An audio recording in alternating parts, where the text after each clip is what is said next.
بسم اللہ الرحمن الرحیم وَإِن تَعُدُّوا نِعْمَةَ اللَّهِ لَا تُحْصُوهَا إِنَّ اللَّهَ لَغَفُورٌ رَحِيمٌ وَاللَّهُ يَعْلَمُ مَا تُسِرُّونَ وَمَا تُعْلِنُونَ وَالَّذِينَ يَدْعُونَ مِن دُونِ اللَّهِ لَا يَخْلُقُونَ شَيْئًا وَهُمْ يُخْلَقُونَ أَمْوَاتٌ غَيْرُ أَحْيَاءٍ وَمَا يَشْعُرُونَ أَيَّانَ يُبْعَثُونَ صدق اللہ مولانا العظیم۔ سامعین محترم، ہم سورہ نحل کی آیات پڑھ رہے ہیں۔ آج ہم نے اس سورہ کی 18ویں آیت سے لے کر 21ویں آیت تک کی تلاوت کی ہے۔ رب ذوالجلال نے آج کی آیات میں بھی جن باتوں کی طرف رہنمائی کی وہ ہماری زندگی کو بہتر بنانے کے لیے انمول حیثیت رکھتی ہیں۔ گزشتہ کئی جمعے سے اللہ رب العزت کی مختلف نعمتوں کا تذکرہ ہو رہا ہے، اور آج ان تمام نعمتوں کا الگ الگ تذکرہ کرنے کے بعد اس آیت میں اجتماعی طور پر ذکر کیا گیا ہے، اور اللہ نے ہمیں یہ یاد دلایا کہ تمہارے اندر، تمہارے باہر، تمہارے چاروں طرف، ہر جگہ، ہر مقام پر اللہ ہی کی نعمتیں بکھری ہوئی اور موجود ہیں، اور اس کی نعمتیں اس قدر زیادہ ہیں کہ اگر تم انہیں شمار کرنا چاہو تو تم شمار نہیں کر سکتے۔ وَإِن تَعُدُّوا نِعْمَةَ اللَّهِ لَا تُحْصُوهَا۔ نعمت کو شمار کرنے کا ایک مطلب نہیں ہے کہ آپ اسے 1 2 3 4 کی صورت میں گننا شروع کریں، بلکہ نعمت کو شمار کرنے کا ایک معنی یہ بھی ہے کہ آپ اس نعمت کی تمام حکمتیں، اس کے تمام فوائد اور اس کی تمام جو نفع بخش چیزیں ہیں اس کا صحیح طور پر اندازہ نہیں لگا سکتے، اور ابھی تو ہم اللہ تعالیٰ کی کسی بھی ایک نعمت کا مکمل طور پر ادراک نہیں کر سکے کہ اس کے اندر کیا کیا خوبیاں اور کیا کیا اچھائیاں ہمارے لیے چھپا رکھی ہیں۔ اس وجہ سے غور و فکر کا عمل، تحقیق اور بحث کا عمل یہ زندگی کے آخری لمحے تک جاری رہنا چاہیے، اور اللہ کے سب سے محبوب بندے، سب سے برگزیدہ پسندیدہ آدمی وہ ہیں جو اللہ تعالیٰ کی نعمتوں پر غور و فکر کرتے رہتے ہیں۔ غور و فکر انفرادی اعتبار سے، غور و فکر اداروں کی صورت میں اور ایک سسٹمیٹک طریقے کے ساتھ، پوری پلاننگ اور منصوبہ بندی کے ساتھ اللہ تعالیٰ کی ان نعمتوں کو دیکھنا، اس پر غور کرنا اور اسے اپنی زندگی میں سب سے بہتر حالت میں لانا، اور اس کے فوائد سے جس طرح استفادہ کیا جا سکتا ہے اس استفادے کے لیے کوشش کرنا، یہ سب کچھ اس نعمت کے شمار میں آتا ہے۔ اس لیے اللہ رب العزت نے اپنی تمام تر نعمتوں کا ذکر اس ایک آیت کے حصے میں مجموعی طور پر کر دیا کہ اگر تم اللہ کی نعمتوں کو شمار کرنا چاہو،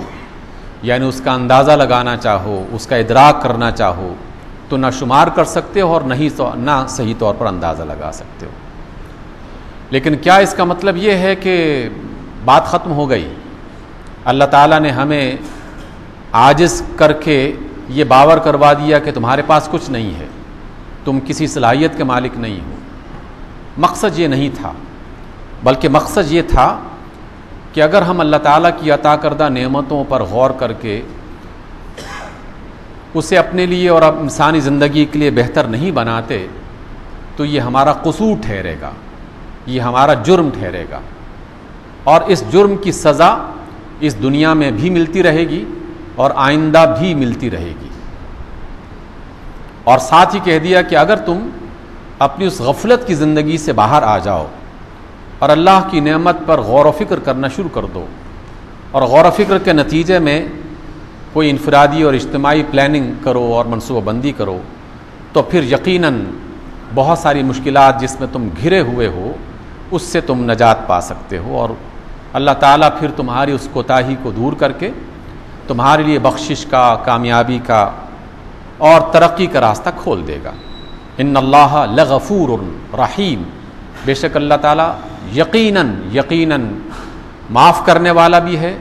بخشش کرنے والا بھی ہے اور بڑا مہربان بھی ہے۔ سامعین محترم، اس ایک آیت کے حوالے سے میں پہلے 2-3 باتیں آپ کے سامنے رکھنا چاہتا ہوں، اور ہمیں اس کا جائزہ لینا چاہیے کہ کیا واقعی ہم اللہ تعالیٰ کی نعمتوں کو دیکھ رہے ہیں، اس کا ادراک کر رہے ہیں، اور پھر ان نعمتوں سے فائدہ اٹھانے کی صحیح منصوبہ بندی اور صحیح پلاننگ کر رہے ہیں۔ اگر ہم اپنی زندگی کا جائزہ لیں، اپنے ملکوں کا جائزہ لیں، اپنے اداروں کا جائزہ لیں، تو مجھے یہ آیت بڑے واضح انداز میں بتا رہی ہے کہ ہم نے اللہ تعالیٰ کے اس حکم کو نہ سمجھا اور نہ اس کے مطابق کوئی عمل کرنے کی کوشش کی۔ ابھی تک ہم اسی پریشانی اور مصیبت میں مبتلا ہیں جو کوئی بھی غافل شخص اپنی غفلت کی وجہ سے یا کوئی جاہل شخص اپنی جہالت اور نادانی کی وجہ سے مبتلا ہو جاتا ہے۔ اللہ تعالیٰ کی نعمتیں ہماری زندگی میں ہر مقام پر اور ہر جگہ پر موجود ہیں، لیکن اللہ تعالیٰ کی نعمتوں کو استعمال کرنے کے لیے ہم انسانوں کو اس نے سب سے بڑا جو ذریعہ عطا کیا ہے وہ عقل اور فہم و فراست کا ہے۔ اگر ہم اس عقل کو استعمال نہیں کریں گے تو وہ نعمت ہمیں فائدہ نہیں پہنچائے گی۔ اگر ہم اس عقل کو استعمال کریں گے، اللہ تعالیٰ ہی کی جو نعمت ہے سب سے بڑی نعمت، تو پھر اللہ تعالیٰ اس عقل کی نعمت کی بنیاد پر باقی نعمتوں کو بھی ہمارے لیے مفید بنا دے گا، کارآمد بنا دے گا۔ اور اگر ہم اسے استعمال نہ کریں تو پھر یقیناً مصیبت ہی مصیبت اور نقصان ہی نقصان ہے۔ میں اس آیت کو آج کے حالات کے مطابق دیکھنے کی کوشش کر رہا ہوں، اور آپ سے بھی التماس ہے کہ آپ بھی اس آیت کو اپنے حالات اور اپنے زمانے کے واقعات کے پیش نظر غور کریں اس پر، اور پھر دیکھیں کہ ہم سے کہاں کہاں کوتاہی ہو رہی ہے، اور کیا ہم اس کوتاہی کا ادراک بھی کر رہے ہیں کہ نہیں کر رہے، اور اگر کسی کو اس بات کا احساس ہے تو کیا وہ اس احساس کو دوسروں تک پہنچانے اور اس کو کسی عملی شکل میں لانے کی کوشش کر رہا ہے، اس کی کوئی پریکٹیکل صورت بننے کی صورت بن رہی ہے ہمارے سامنے۔ گزشتہ سے پیوستہ جمعے میں ہم نے پانی کا ذکر کیا، بارش کا ذکر کیا، گزشتہ جمعے میں اللہ رب العزت نے دریاؤں کا ذکر کیا، سمندر کا ذکر کیا۔ یہ بارشیں، یہ دریا، یہ چشمے، یہ اللہ تعالیٰ کی نعمت ہے۔ اللہ تعالیٰ نے اس نعمت میں کوئی بخل سے کام نہیں لیا، بلکہ بڑی فراوانی کے ساتھ اپنے بندوں پر یہ نعمت اس نے نچھاور کی ہے۔ بارش کا ہونا یہ رحمت ہی کا باعث ہے، دریاؤں کا بہنا یہ رحمت ہی کی علامت ہے، چشموں کا جاری ہونا یہ اس کی مہربانی ہی کی نشانی ہے، سمندروں میں پانی کا ہونا یہ سب کچھ اسی کی عطا، اس کی مہربانی ہے۔ لیکن اگر کبھی وہ بارش سیلاب بن جاتی ہے، وہ دریا طغیانی میں آ کر تباہی کا باعث بن جاتے ہیں، وہ چشمے انسانی زندگی کو راحت پہنچانے کے بجائے عذاب بن جاتے ہیں، وہ ندی نالے انسانی زندگی کو بہتر بنانے کے بجائے ان کے لیے مصیبت بن جاتے ہیں، تو اس میں قصور کس کا ہے؟ غور ہم نے یہ کرنا ہے۔ کیا اللہ تعالیٰ کا قصور ہے کہ اس نے بارشیں برسا دی؟ کیا اللہ تعالیٰ کی طرف سے یہ کوتاہی ہو گئی کہ اس نے دریا ہمارے لیے جاری کر دیے اور زمین سے چشمے اس کے حکم سے پھوٹ پڑے؟ یا اس نے اس زمین پر مختلف قسم کے بہاؤ کی صورت میں ندی نالے بنا دیے، اونچی نیچی زمینیں اور ڈھلانے بنا کر کہیں چٹیل میدان، کہیں پہاڑی سلسلے اور کہیں مختلف قسم کی وادیاں بنا دی؟ کیا یہ اس کا قصور ہے؟ یقیناً یہ قصور اس کا نہیں ہے، بلکہ یہ تو اس کی حکمت اور دانائی کی علامت ہے کہ اس نے ہماری زمین کے نظام کو بہترین انداز میں چلانے کے لیے زمین کا یہ سارا نظام ہی کچھ اس طرح کا بنایا ہوا ہے کہ جس میں پانی ایک سائیکل کی صورت میں مسلسل سمندروں سے اٹھتا رہے، بادلوں تک پہنچتا رہے، اور اللہ تعالیٰ کی مشیت سے